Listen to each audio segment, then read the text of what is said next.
You wake up, and the first thing you feel is the weight. It's not tiredness, it's emptiness. You grab your phone, scroll through the screen, see pictures of happy people, and you feel like you're watching other people's lives through a window. You have friends, but you can't call any of them, because you know they'll say, "It's all good," before you even finish talking.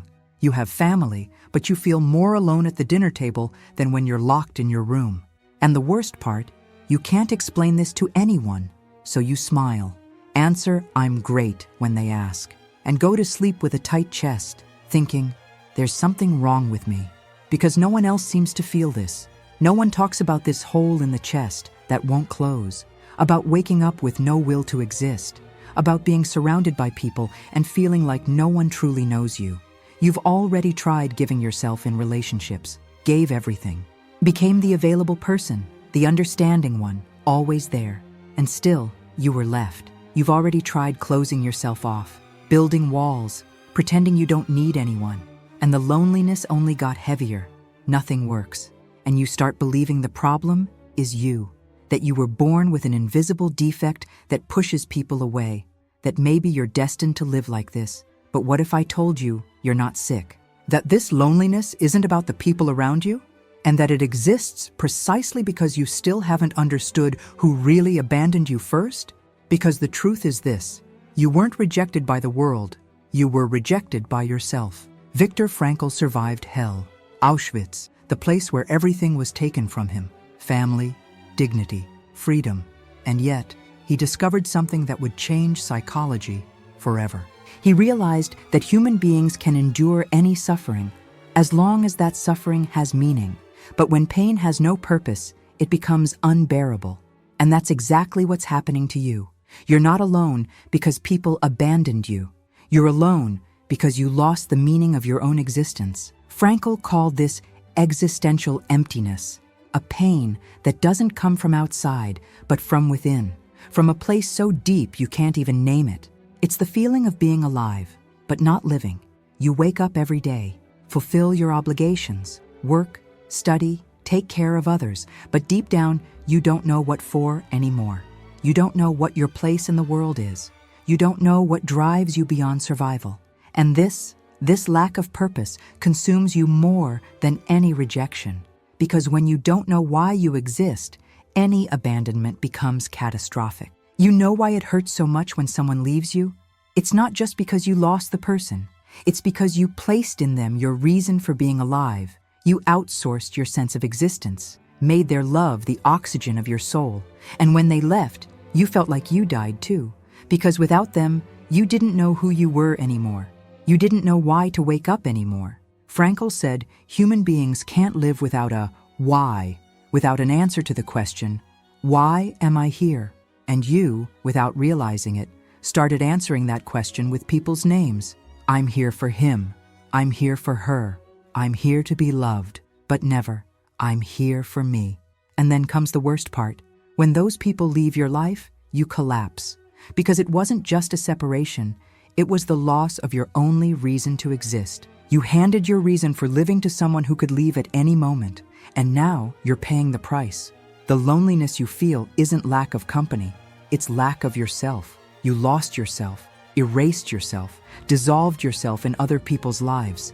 And now, alone, you look in the mirror and don't recognize who's there, because you never built a life that was yours. You always lived for others. And when they left, they took with them the only version of you that you knew. Frankl survived because he found a meaning greater than the pain. He decided his life had purpose even with no one by his side, even in the worst place on earth. And you? You're still waiting for someone to give you permission to exist, waiting for someone to choose you so you can feel real, waiting for external validation to feel your life is worthwhile. But the truth is this: as long as you need someone to feel complete, you'll feel empty. As long as your reason for living depends on another person, you'll live in fear. Fear of being abandoned, fear of not being enough, fear of returning to this emptiness you know so well. Because deep down, you know, the problem was never loneliness. It was you not knowing how to be with yourself. You look back and you see a pattern repeating, always the same scenes, with different faces. You fall in love, you give yourself body and soul, You make that person the center of your life, and when they leave, you fall apart. It wasn't once, it wasn't twice. It's a cycle you know by heart, and each time you swear it'll be different, but it's not. You choose again someone emotionally unavailable, someone who has no space for you, someone who makes you feel you need to prove your worth, and you prove it until you empty yourself. You know why this happens? Because deep down, you don't believe you deserve love without effort. You learned that loving is sacrificing yourself, that loving is erasing yourself, that loving is carrying the other's weight, and if it's not hard, it's not real love. You learned this early, maybe watching your parents, maybe living through a rejection that marked you, maybe being ignored when you most needed attention. And there, in that moment, your mind created an invisible belief. I need to deserve love. I need to be useful to be loved. And since then, you've been proving you're good enough, proving you won't disappoint, proving you deserve to stay. But the more you prove, the more you lose yourself, because you stopped being you and became just the version of yourself you think others want. And there's more. You don't choose unavailable people by accident. You choose them because they confirm what you already believe about yourself. I'm not enough. When someone rejects you, your mind isn't shocked. It's relieved, because finally the external world confirmed the internal truth you've always carried. That's why you can't stay with someone who truly loves you, because when someone chooses you without effort, your mind goes into conflict. This isn't right. It can't be this easy. He'll discover who I really am and leave, and you sabotage. Before he does what you're sure he'll do, you leave first. Frankl said human beings aren't driven only by the search for pleasure, but by the search for meaning. And you found a distorted meaning in your pain. You made loneliness your identity, suffering your comfort zone, rejection your self-fulfilling prophecy. You're not alone by bad luck. You're alone because you unconsciously choose people who will leave you, because you give yourself in a way that pushes away, because you're afraid of being truly loved, because truly loving means being seen, and being seen means being vulnerable, and being vulnerable means risking the pain you already know. So you prefer the known pain, the predictable loneliness, the abandonment you can control, because at least this way, you know what to expect. At least this way, you don't get disappointed. But here's the truth no one told you. You're not afraid of being alone. You're afraid of being with someone and still feeling empty, because then you'll have to admit that the problem was never the others. It was you running from yourself all along. If you made it this far, it's because something inside you recognized this pain. You're not watching this video by chance. You're here because your soul is asking for answers no one else could give you. This channel exists for this, to help you understand what no one explains, to translate your pain into clarity, and to show you there's a path between suffering and purpose. Click the button right now and subscribe, because the next truths will change the way you see your loneliness. And now you're here, exhausted, not physically, but emotionally devastated. You gave so much, loved so much, surrendered so much, and in the end, you were left with nothing. It's not just the loneliness that hurts, it's the emptiness that comes after, that hole in your chest that won't close, that tiredness that doesn't pass with sleep. You look at your life, and you don't recognize who you are anymore, because everything you did was for others, your choices, your dreams, even your happiness. You became invisible, not to others, to yourself, because you stopped existing as an individual. And the worst part? You start believing you were born for this, that your destiny is to be the second option, the woman who loves but is never loved the same way, the one who stays but is never chosen to stay. Frankl said the greatest human suffering isn't pain itself, but meaningless pain. And that's what you're living now, a pain that seems endless, without purpose. You wake up with no desire for anything. You go to sleep and don't rest. You smile, but inside you're broken. You speak, but no one truly hears you. And loneliness stopped being a feeling. It became your identity. I'm the lonely woman. I'm the one no one stays with. I'm the one who's not enough. You start isolating yourself, not because you want to, but because you're afraid. Afraid to give yourself again, afraid to love again, afraid to be abandoned again. And this fear becomes a prison. You build walls so high no one can get in, but these same walls keep you from getting out. You're safe, but you're trapped. And there's more. You start sabotaging any chance of happiness. When someone gets close, you push away. When someone shows interest, you distrust. When someone chooses you, you run. Because your mind already decided this won't work anyway. And so you perpetuate the cycle. The prophecy fulfills itself. You end up alone, not because the world rejected you, but because you rejected yourself first. Frankl survived the concentration camp because he found a meaning greater than the pain. But you're living in an emotional concentration camp, built by yourself, with invisible bars made of fear, guilt, and shame. And as long as you don't understand this, as long as you don't realize the key to this prison is in your hands, you'll keep suffering. You'll keep feeling alone, even surrounded by people, because the greatest abandonment you suffered wasn't from any ex, wasn't from your family, wasn't from your friends. It was you who abandoned yourself, and now you're paying the price, exhausted from trying, tired of suffering, lost inside your own life, not knowing where to start over. But here's the truth. You don't need someone to get out of this hole. You need a reason, a purpose greater than the pain, a meaning that is yours. So what do you do now?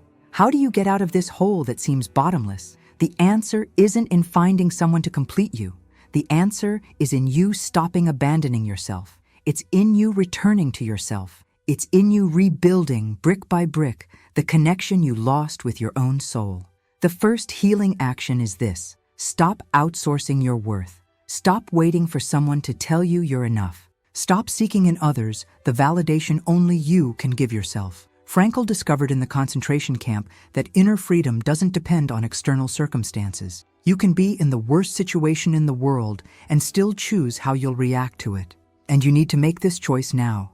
Start small. Every day, do one thing just for you. Not because someone will praise you, not because it'll impress anyone, but because you deserve your own attention. It could be reading a book you always wanted. It could be walking alone and feeling the wind on your face. It could be simply sitting in silence and asking, "What do I want?" It seems simple, but it will hurt because you're not used to prioritizing yourself. The second healing action is even harder. Learn to be with yourself without running away. You've spent your whole life running from loneliness, filling your time with distractions, relationships, work, anything that keeps you from looking inside. But healing only happens when you stop running, when you sit with the pain and ask, "What are you trying to teach me?" Frankl said that meaningless suffering destroys, but suffering with purpose transforms. And here's the secret. You need to build a life that is yours before sharing it with someone. You need to know who you are when you're alone. You need to have dreams that don't depend on anyone. You need to feel that your existence has value even without applause, without validation, without romantic love. Because as long as you need someone to feel complete, you'll feel like half. This doesn't mean you won't love again. It means you'll love from a different place, not from lack, but from fullness, not from fear, but from freedom, not from need, but from choice. And when you love like that, you don't lose yourself anymore, because you know that even if the person leaves, you remain whole. Frankl survived because he found a purpose greater than himself. He decided his life had meaning, even without guarantees, even without comfort, even without love around him. And you can do the same. You can decide that your life has value on its own, that you don't need anyone choosing you to be complete, that you're already enough exactly as you are. Wait, if you got distracted, come back here with me now. What comes next is the most important part of everything I've said so far. Pay attention to this, and now comes the part that changes everything. Because up until here, you understood the psychology, you understood the pattern, you understood what you need to do. But one thing is still missing. You still need to understand that God never abandoned you, that He was always there, even when you couldn't see Him. Proverbs 3:5-6 says, "Trust in the Lord with all your heart, and lean not on your own understanding. In all your ways acknowledge Him, and He will make your paths straight." You know what this means? It means you spent your whole life trying to control everything, trying to understand everything alone, trying to be strong enough not to need anyone, not even God. And that's exactly what left you so alone. Because the truth is this: you weren't made to carry the world on your shoulders. You weren't made to be emotionally self-sufficient. You were made to depend on God, and only after that, to connect with people. But you reversed the order. You put people in God's place. And when they failed, You felt like God had failed too. But he never failed. He was just showing you that no one can take his place in your life. Isaiah 41:10 says, "Do not fear, for I am with you. Do not be dismayed, for I am your God. I will strengthen you and help you. I will uphold you with my righteous right hand." God didn't leave you alone. He sustained you through every abandonment, through every night you cried, through every time you felt you were going to fall apart. He was there, holding you, even when you didn't notice. And you know why you went through all this? Not because God wanted to punish you, but because he wanted to free you. Free you from the illusion that another person could complete you. Free you from the need to be loved to feel alive. Free you from the emotional prison you built yourself. Loneliness wasn't a punishment. It was a calling, an invitation for you to come back home, to come back to him. Proverbs 18:10 says, "The name of the Lord is a fortified tower. The righteous run to it and are safe." You spent your life running to people, running to relationships, running to anything that gave you the illusion of security. But real security only exists in God. And as long as you don't understand this, you'll keep feeling vulnerable, exposed, alone, because you're looking in the wrong place. Jeremiah 29:11 closes with this promise, "For I know the plans I have for you, declares the Lord, plans to prosper you and not to harm you, plans to give you hope and a future." You think you're behind, that you lost time, that you wasted years of your life, but God is saying, "I have a plan, and this plan didn't die just because you suffered. This plan is being fulfilled through your suffering. The loneliness you lived wasn't in vain. It was the path God used to prepare you for what's coming. You made it here, and now you understand. The loneliness you lived wasn't an accident. It wasn't bad luck. It wasn't divine punishment. It was the path God chose to teach you the most important thing in your life. You don't need anyone to be complete. You're already complete in him. Frankl survived hell because he found a meaning greater than the pain, and you just found yours. You're not alone because you're defective. You're alone because God is calling you to something greater, to a version of you that doesn't depend on external validation, to a faith that doesn't crumble when people leave, to a self-love that no one can take from you. Psychology showed you the pattern, showed you why you repeat, showed you where you lost yourself, and that was essential. But faith shows you the way back, shows you that you don't need to carry this weight alone, shows you that God was always by your side, sustaining you even when you thought you were falling. Loneliness doesn't disappear overnight. You'll still have hard days. You'll still feel the emptiness tighten. You'll still look to the side and realize you're alone. But now it's different, because you know that being alone doesn't mean being abandoned. It means being prepared. It means being healed. It means learning to love yourself before loving someone else. And when you finally understand this, everything changes. You stop begging for crumbs. You stop accepting anything just to not be alone. You stop erasing yourself to fit into someone's life, because you understood that your life already has meaning, that you already have purpose, that you're already enough, with or without someone by your side. Frankl said human beings don't need a life without suffering. They need suffering with meaning, and you just found the meaning of your pain. It wasn't in vain. It brought you here. It taught you to stop abandoning yourself. It taught you to trust God. It taught you that you're stronger than you imagine, and now you can start over, not from zero, but from a place of awareness, of faith, of truth. You can change your destiny, not because you found someone who completes you, but because you finally understood you were always complete. God never took something from you. He took you from something. He took you from illusion, from emotional dependency, from emptiness disguised as love. And now he's showing you the way back. Back to yourself, back to him, back home. If this message made sense to you, if you felt that every word was speaking directly to your soul, then subscribe right now to our channel. This isn't just another self-help channel. This is a space where your pain is understood, where your wounds are translated into purpose, and where God speaks through psychology to show you the way back to yourself. Don't let this message die here. For you who made it to the end of this video, I want you to do something for me. Write in the comments, "I choose to come back to myself." It's not just a phrase, it's a declaration. It's you telling the universe, telling God, and especially telling yourself that you won't abandon yourself anymore. And I promise, God will honor this decision. He'll show you that you were never alone, that he was always preparing you for something greater.